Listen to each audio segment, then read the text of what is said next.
Taurus, welcome to your mid-February 2022 General Tarot Updates. It's Raina here. That sounded like Avon calling. Does anybody under the age of 40 know what Avon is, even? You know what I'd like to do? That just reminds me. I bet you they have old Avon catalogs available online. Boy, that would be fun to look at. I used to see those and I would fantasize about what I wanted to buy, what kind of makeup and lip gloss. Okay. The card in the middle is the Hierophant. This is supposed to be connected to Taurus. Not really sure why. It really is a card of the spiritual. I like how they have that ladder.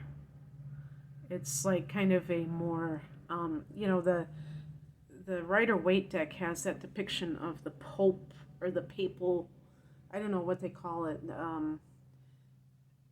the bishop, I don't know, you know what I mean, the religious figure, and this is more of a spiritual kind of a thing, and there's like that, it's almost like the tree of life, I don't know, with those, but with lights, and it's, this can be, it's almost like that Uranus and Taurus vibe to me, where you're kind of going into new charting, going into new territory, and especially as it involves mystical matters, maybe that involves your intuition even.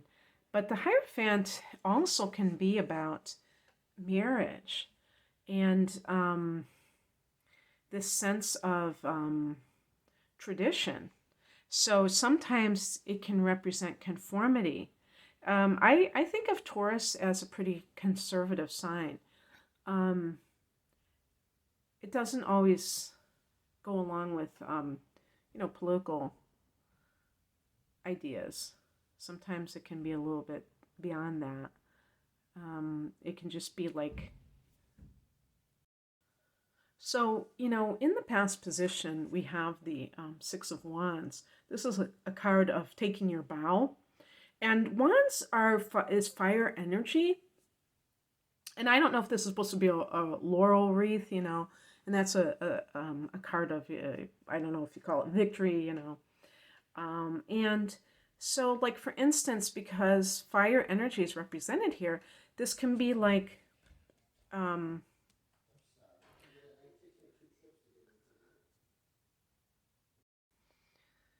so an example would be like if you are kind of in a traditional marriage or partnership, and I'm going to frame it in a heterosexual way because of the male-female dynamic, where you're a woman and you have this career and you have a traditional partner, and you might be traditional too, but you want to start a family or whatever, and the other person wants you to stay at home and your career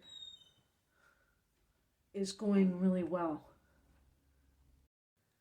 And maybe you feel like, there's this sense of you have to choose between these two kinds of, between your partner and your career.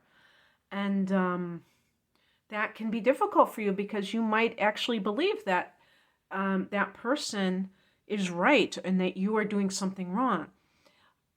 The thing also is that sometimes if somebody is in a marriage, and I'm using that word to mean any kind of serious relationship, where you're not getting what we call strokes, which means you're not getting those kinds of, it's not just about compliments, but it's about the other person acknowledging how great you are, not to butter you up or to whatever, but they really genuinely see the good in you, and you have this career that where you're getting that those needs met. You can see that this is not it's like almost kind of like this glaring difference between your career life and your personal life. And that can make you feel really defeated, as if you're in this, it's almost like split life where half of it is, you're being acknowledged in a good way, and the other half, maybe you're being torn down. Maybe it's even that bad. So being able to see it from that perspective. The higher message is the Justice card. This is connected to the sign of Libra. In terms of what this can mean is that there isn't that fairness, there isn't that balance. So if this is a personal relationship, it could be that you're in this relationship where you may give that person praise and that person doesn't return the favor. And again, I'm not talking about empty praise. I'm talking about you really appreciate that person, but you don't feel like that person appreciates you. The Justice card can mean that you're thinking about divorce or things like this.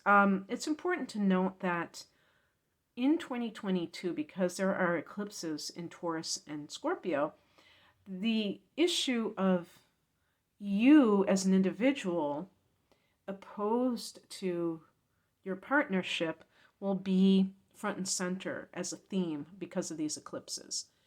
And so for Taurus people and for Scorpio people, it's important to really see where your relationship is. If you are in a relationship, is to not be in denial, because eclipses tend to bring things out into the open. They tend to shake things up, and Scorpio and Taurus are both fixed signs, and you don't like surprises too much. So this may make you feel like your relationship is on shaky ground, and it's only on shaky ground if it is struggling. But it doesn't mean that it can't be strengthened, but obviously it takes two. And that's another thing with the message of the Justice card, is that there has to be that sense of balance. With the scales, it's not just one thing that is, there's two entities that are in equilibrium. So,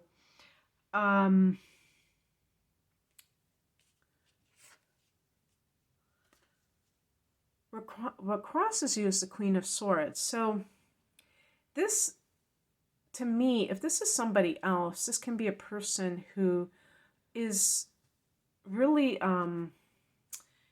trying to make you feel like you're not good enough. And like, for instance, if this is usually, when I read a queen, I'm thinking of somebody in a position of authority, and it can even be a mother. So if you got negative messages from a mother who didn't have any praise for you, then you might be, or some other female that was prominent, a stepmother, whatever, then you can turn that on yourself, or you can repeat that pattern, and it can come in different forms later on. And you might think it's normal for people to be overly critical of you. This can be also a card of having a hard time making a decision about something. And it might be that you're being pulled emotionally into it instead of keeping that sense of balance like the Justice card represents, which means that you're looking at both sides of an issue. You're not just emphasizing one thing.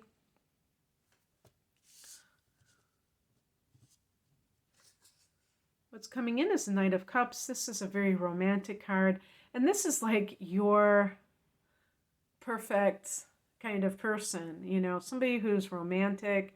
He's got the flowers, maybe he's got some poetry. I don't know. Oh, I call this my woke deck because it's very contemporary and diverse. This guy's all tatted up. But I do like the diverse imagery. I'm not trying to make light of it. I do like it, but I never saw that he was tatted up. I think that's kind of funny. It's all like, alternative. And I love the colors, the background. So it's all different. So it really brings it to life. And the Knight of Cups really is the kind of person that Taurus would love because it's the poetry and I call it the James Taylor, the singer-songwriter card, the person who is like the musician, the dreamer, the poet. And sensitive, like if you're, wanting a sensitive man and maybe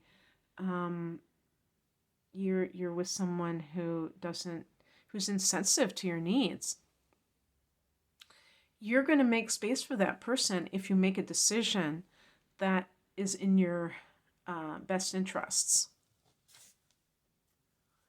And the outcome is the Four of Pentacles. This is a card that is associated with earth energy.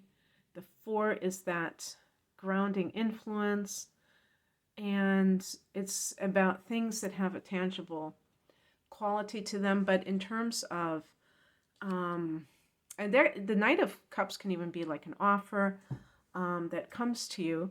So if there's some kind of like the Hierophant, sometimes I think of as a corporate job, and maybe you're someone who has, and maybe it's even like a government job or a corporate job where you kind of are a cog in the wheel and you want to be more creative, then that might be what the Knight of Cups represents, is some kind of an offer that has, either creative or intuitive types of work. And the Four of Pentacles means that you can have financial security with that type of work. That might be why you kind of shied away from it in the past, because the corporate or the government, it was like a sure thing. So anyway, that's what I have for you, Taurus. I hope that this resonated. If you would like a private reading, the link is below. Take care. Bye.